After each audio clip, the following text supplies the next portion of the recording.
Hello dear students, welcome to Bajirao Ias Academy Interview Guidance Program 2023. So in today's lecture we are going to discuss about smog, the problem of smog in North India. Now smog is a very common problem that North India has been facing very frequently. So multiple reasons actually led to the problem of smog in North India, right? So with the smog, it is being associated with number of health related impacts on the people who are living in these urban areas, especially in North India. And in fact, major indicators across the world and even in India have been ranking poorly of Indian cities because of the problem of smog. So in this particular lecture, we will understand what are the major causes of the smog and what does exactly is the meaning of smog and how can we deal with the problem of smog in going forward. So why smog is in news in North India. Now every year it is in news during winter season that smog is a very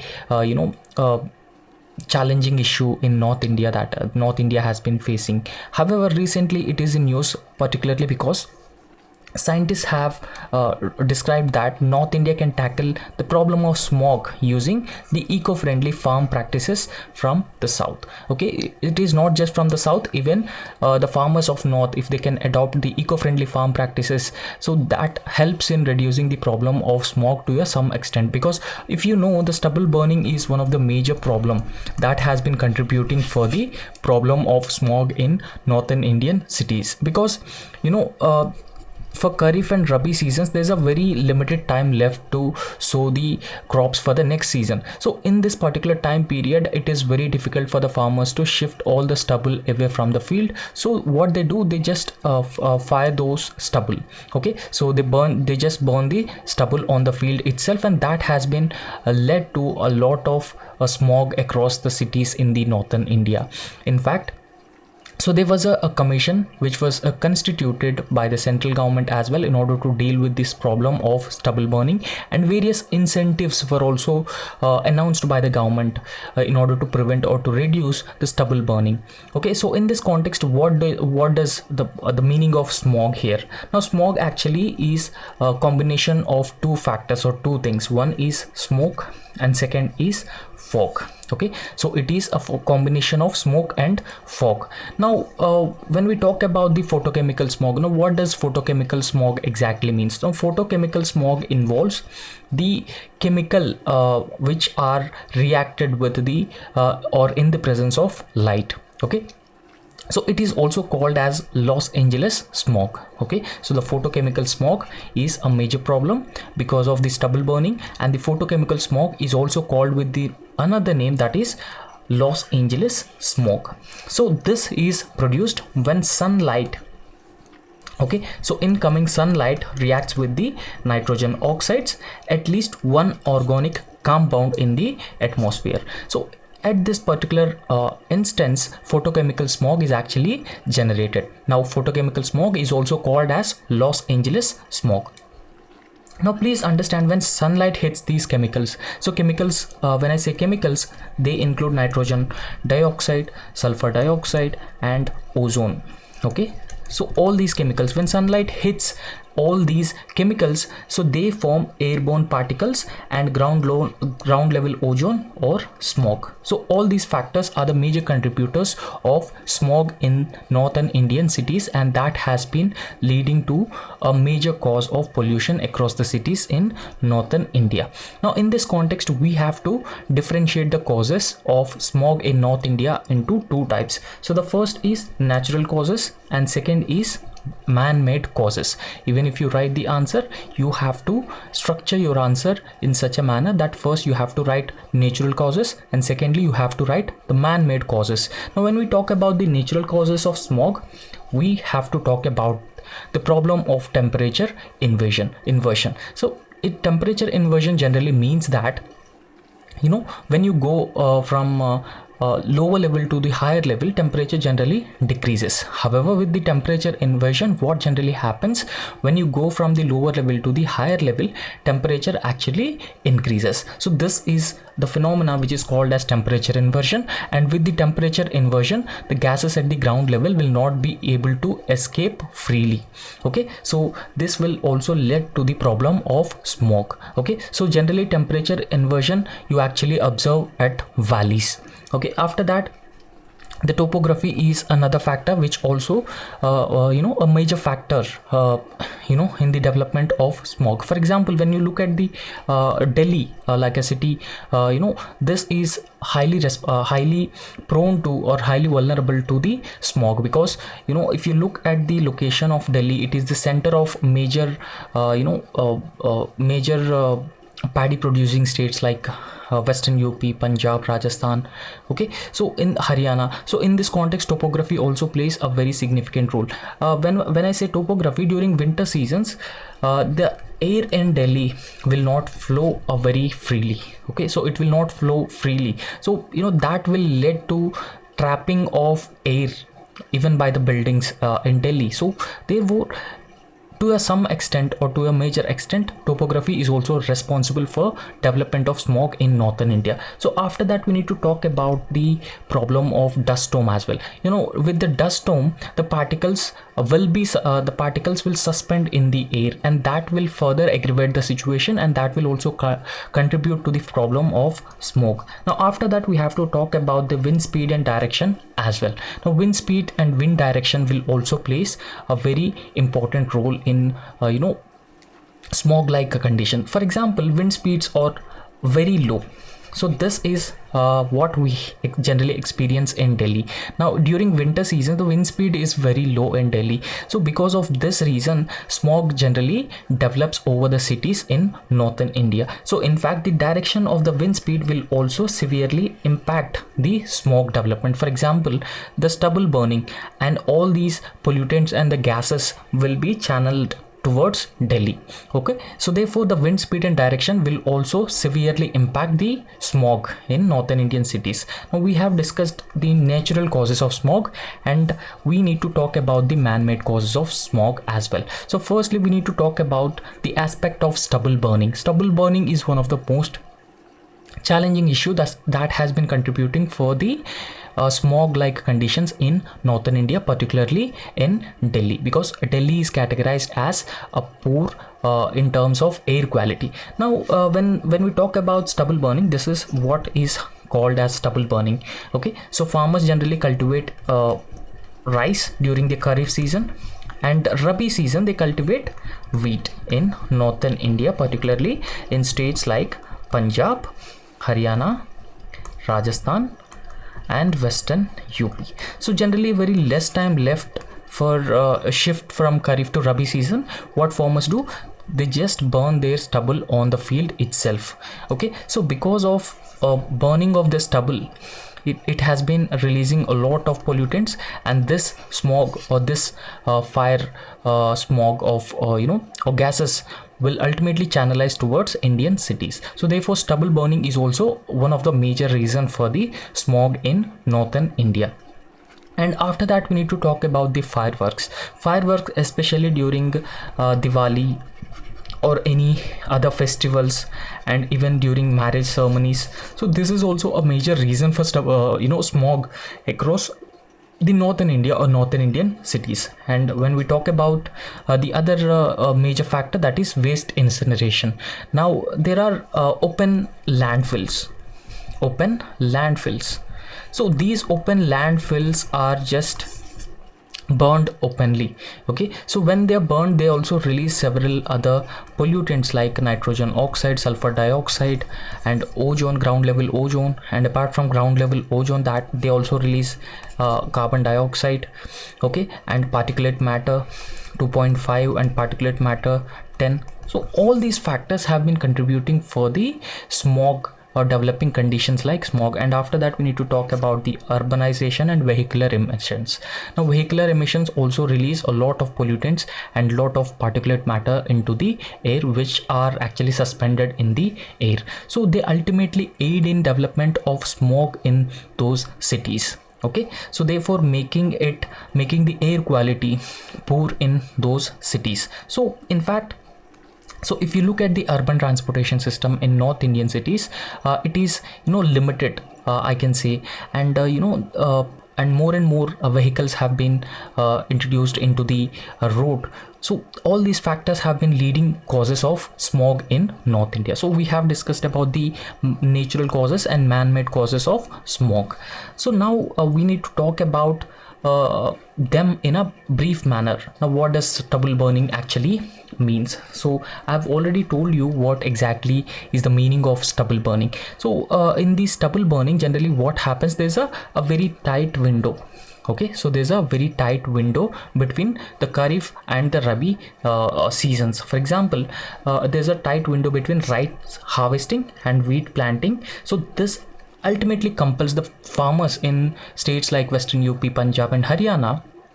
So what they'll do, they just burn the stubble in the field itself, so that they can prepare the field for the next wheat season at at a very low time, which is actually available. So therefore there's a need for alternatives. And the government should also provide incentives for these farmers to encourage them to prevent stubble burning. So this is the major way to address the stubble burning. Okay, so this stubble burning, the stubble burning actually producing a large amounts of smoke and particulate matter, so that travel to nearby areas or nearby cities in northern India. So after that, the urbanization is also another major factor. So that has also been contributing for the development of smog. Now if you look at the urban areas, they are also called as concrete jungles. Okay, so these urban areas are also called as concrete jungles, and towering buildings. So and urban areas, so if you look at the transportation system, so traffic congestion is very often indicates the how urban transportation system or traffic management is actually in those urban areas. So industries in Delhi, and even vehicular pollution, vehicular emissions and construction dust, so all these factors emit major pollutants. So the major pollutants like sulfur dioxide, nitrogen oxides, volatile organic compounds, so they actually react with sunlight and they will form smog ultimately. So this will lead to the problem of smog ultimately. So after that, we need to talk about the dust as well. Okay, so in in cities like Delhi or any other metropolitan cities, construction activities actually go on simultaneously. Okay, so these construction activities, road dust and desert storms, so they actually generate a fine dust particles. So these fine dust particles reduce the visibility and worsens the air quality. So that is the major problem with the urban areas, and they have been ultimately contributing to the problem of smog. Okay, so when you are writing an answer, you have to mention all these points. So when you write all these points, you will get a very good marks. Even if you answer a question on the problem of smog in North Indian cities, particularly in Delhi, you have to mention all these points. So after that, we need to talk about the waste incineration. This is also a major man-made concern, a major man-made cause of the problem of smog. So burning garbage and biomass in open dumps and landfills, so it also releases a huge toxic gases and smoke into the air. Okay, so when you burn this openly, so it will release a huge amounts of particulate matters, volatile organic compounds, sulfur dioxide, nitrous oxides. So they are the major sources. When light reacts with these chemicals, so it ultimately led to the problem of smog in these urban cities. Okay, so next we have to talk about the fireworks.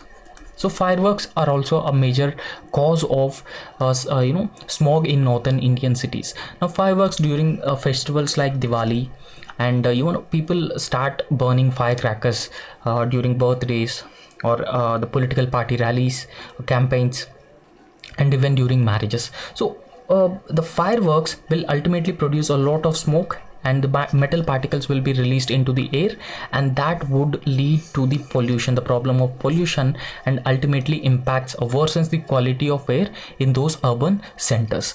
Now when we talk about the vehicle emissions are also major factors, a major cause of smog in in cities, in most of the Indian cities. Now if you look at Indian roads, the number of vehicles on roads have been increasing at a significant pace. So therefore increasing vehicles, particularly the diesel ones, so these diesel ones are a prime concern because they release carbon monoxide and nitrous oxides, and they even release the particulate matter, and these factors will contribute, or they contribute excessively for the development of smoke.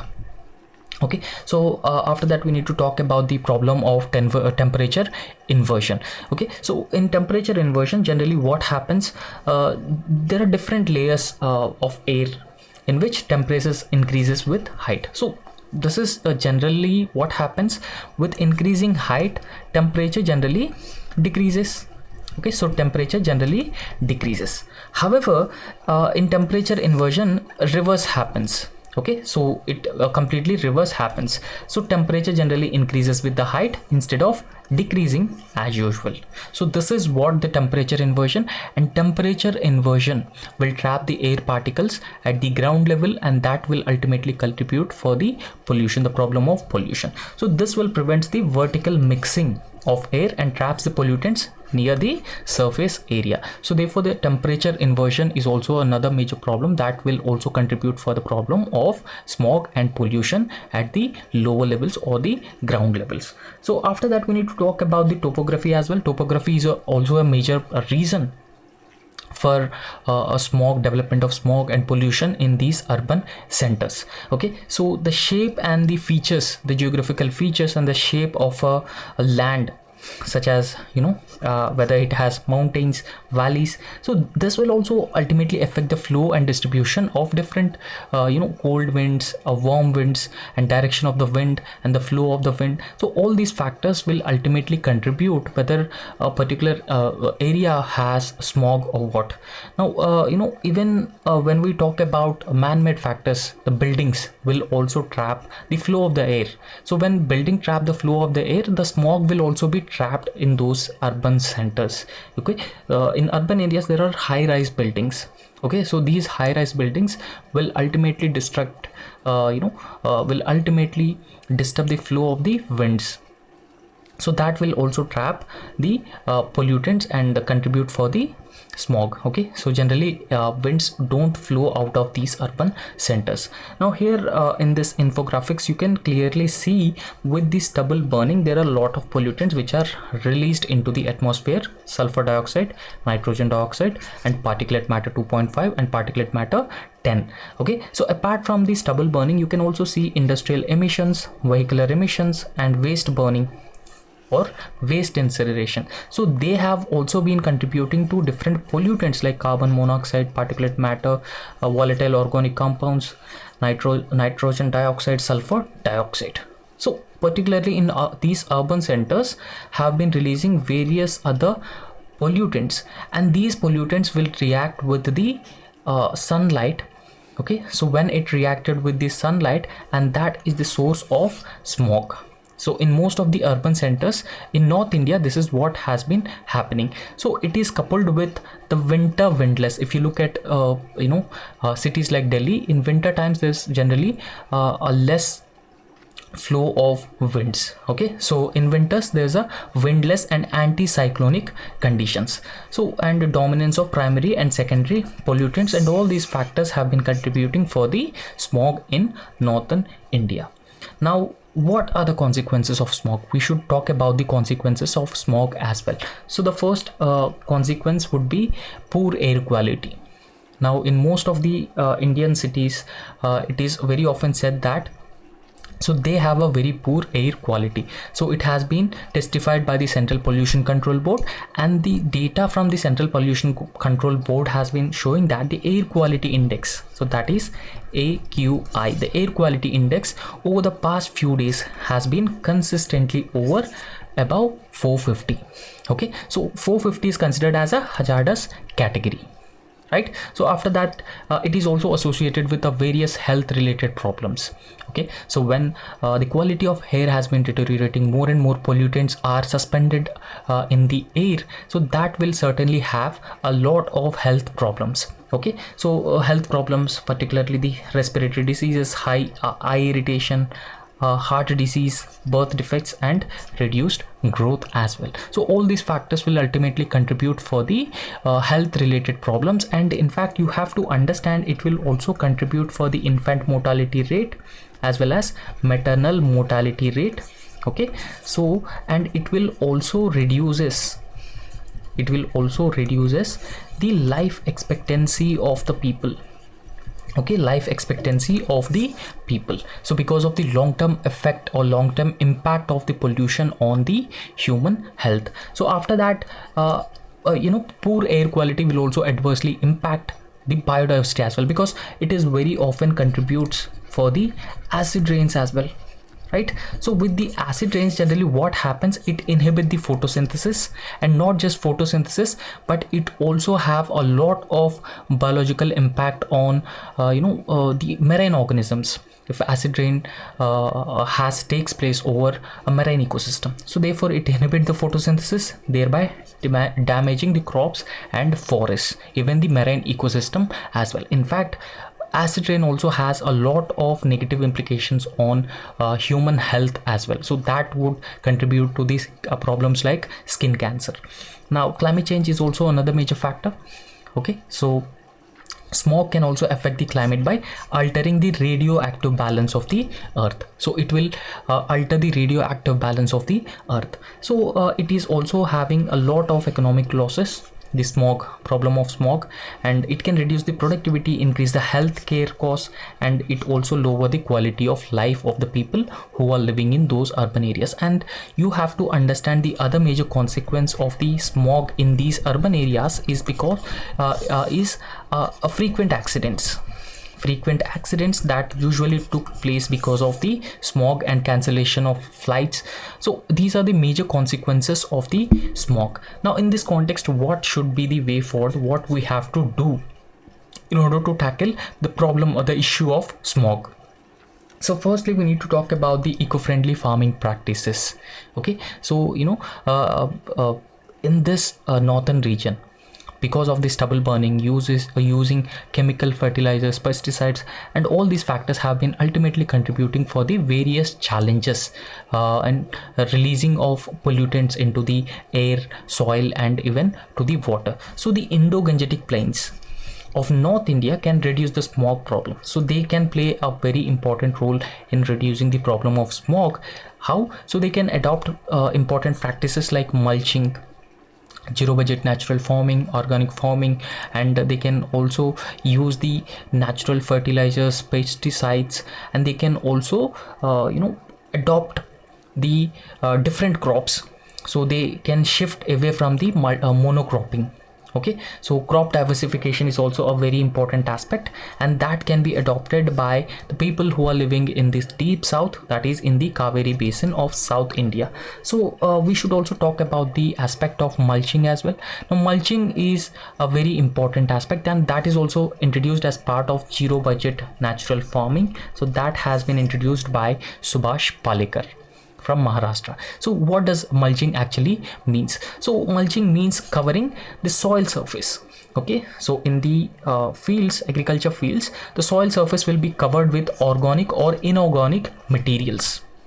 So ultimately this can help turn the stubble into a natural manure and will definitely enrich the manure, so definitely enrich the soil. So this would likely used as a organic fertilizer. So that would ultimately enrich the soil, and the nitrogen fixing crops should also be cultivated. Okay, so there are different plants, for example rhizobium plants, and pulses. So they are nitrogen fixing plants. So this involves growing plants so they can convert the atmospheric nitrogen into plant available forms, so thus it will reduce the need for chemical fertilizers. So there will be a no need for chemical fertilizers. So this will also help farmers shift towards the usage of organic fertilizers, pesticides.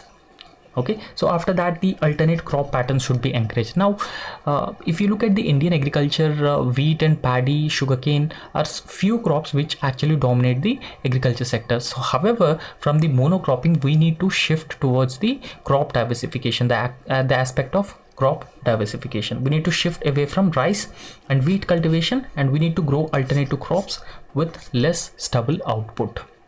So therefore all these factors will ultimately help reduce the long-term impact of the smog on Indian cities. So this is very important, particularly in the context of improving the human health, improving the environment, biodiversity, and also making our cities livable.